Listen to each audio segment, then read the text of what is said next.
I'm sitting here with Dror of ELAD Canada. Thank you, first of all, for joining me. I know you're absolutely swamped gearing up for what appears to be another hugely successful launch.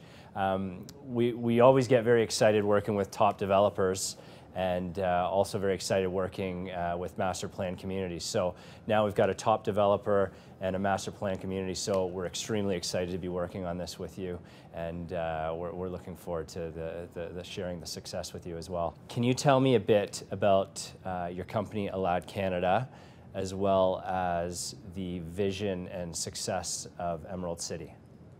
ELAD is a global developer. We have offices in North America, in the Middle East, and Israel. We develop in Israel, we develop in Manhattan, in Florida, and Toronto and Montreal. ELAD Canada focuses in Toronto and Montreal with master plan communities. The idea behind it is creating a large parcel of land, taking a large parcel of land and creating a multi-phase development, which allow us to invest in the community, allows us to create amenities around the community, and enjoy the value as we progress with the phases. Emerald City is a great example of that. We've been developing it for about 7 to 10 years now, starting with the first block of 1,200 units. We are now on the 7th building, the Peak. The Peak will be a tower, the 7th building out of 9 proposed buildings. It will have 33 stories. It will be the last tower sitting on an elevation, the highest elevation of the parcel of land, and it enjoys great amenities, a great location, and all the attributes you want in a master plan community. Knowing based on the location, the amenities of the Peak and Emerald City, there's going to be very strong rental demand. What advice do you have for investors considering to invest in the condo market? Buy early. Buy a unit that can accommodate a good layout and diversified layout for different types of renters. In today's market, people are looking for a bit larger units. That's what we find in our area in North York and Toronto.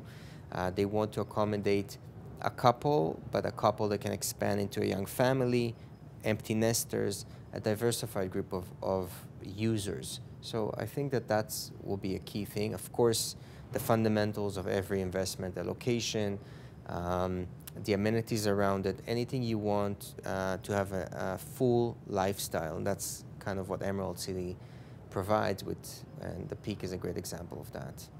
We've went into detail about Emerald City and the Peak.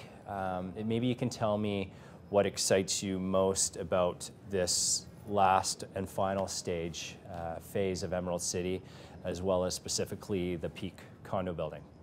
Emerald City, again, multi-phase project. Every building brings something new to the table, something exciting to the table, but enjoys the history, enjoys all the building blocks of the community. So with the Peak, we're talking about the 7th building.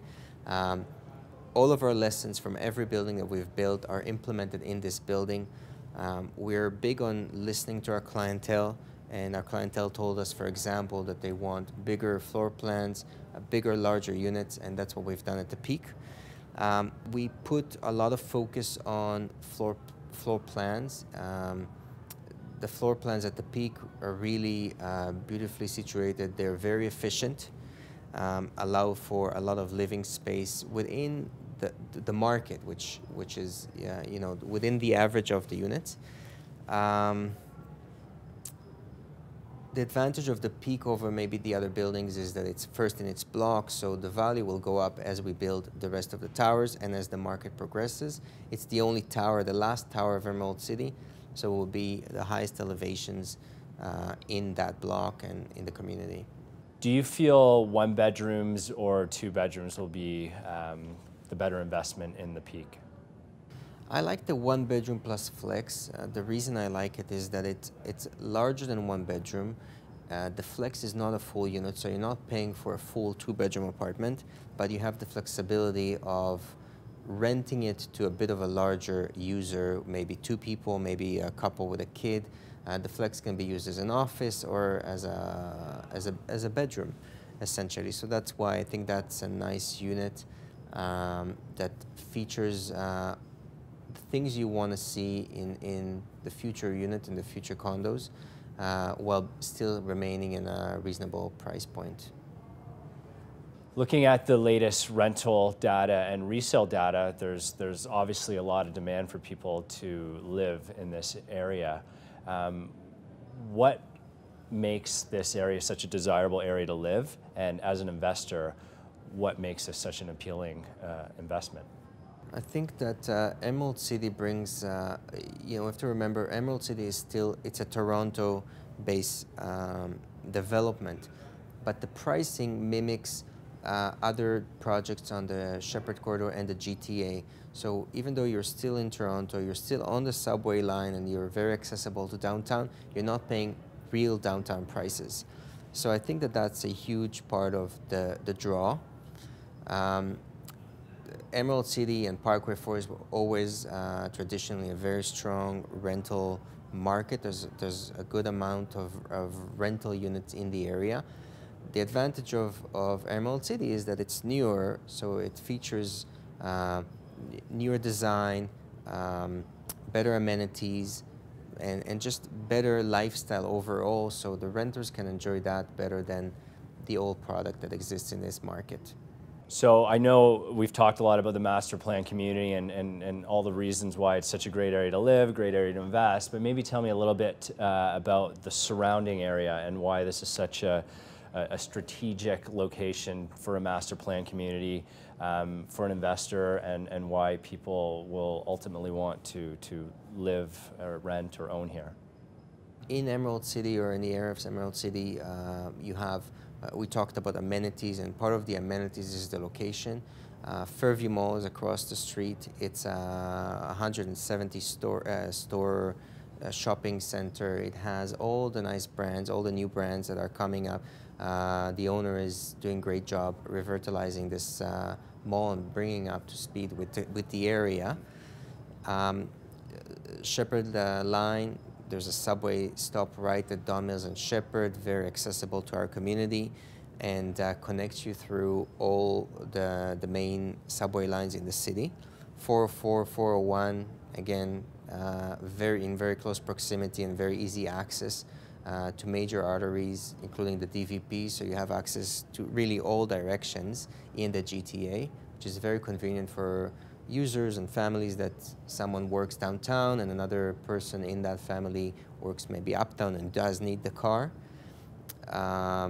Parks, there are a lot of parks and amenities in the area of Parkway. Within the community there is a park, but also around Edward Gardens and other green areas you can relax in, and we oftentimes forget that, but that's part of the lifestyle and it's very important. In the area, so in the immediate area, in the community center, we've built as part of this development as a 50,000 square foot community center with a 5,000 square foot aquatic center that is open to the public. There's a great daycare with high demand in that for the residents of Emerald City and the neighboring area. There's another elementary school within Parkway Forest. In the area, we have close proximity to Seneca College and Finch, I believe, and other universities on the subway line. So it's very accessible to a lot of, a wide range of schools for different age groups. So I have a few more questions that aren't necessarily specific to the Peak, but I like to, when I have an opportunity to sit down with people, successful people, I like to take an opportunity to ask them some more personal questions. Knowing what you know now about real estate and investing in real estate, is there anything that you would have done differently? I think I would start earlier. I think time plays a huge part in the opportunities we come to realize. In the city, Toronto is growing really fast. And what was very attractive 5 years ago and 10 years ago today is unachievable. So I think that that's a key thing. We talk about location, but timing is an extremely important piece of that. When you think of the word successful, who's the first person that comes to mind? The owner of my company is a very successful guy. Started from nothing and created an empire of real estate and other investments. Definitely a successful figure in my horizon. What are your morning rituals, and what do the first 60 minutes of your day look like?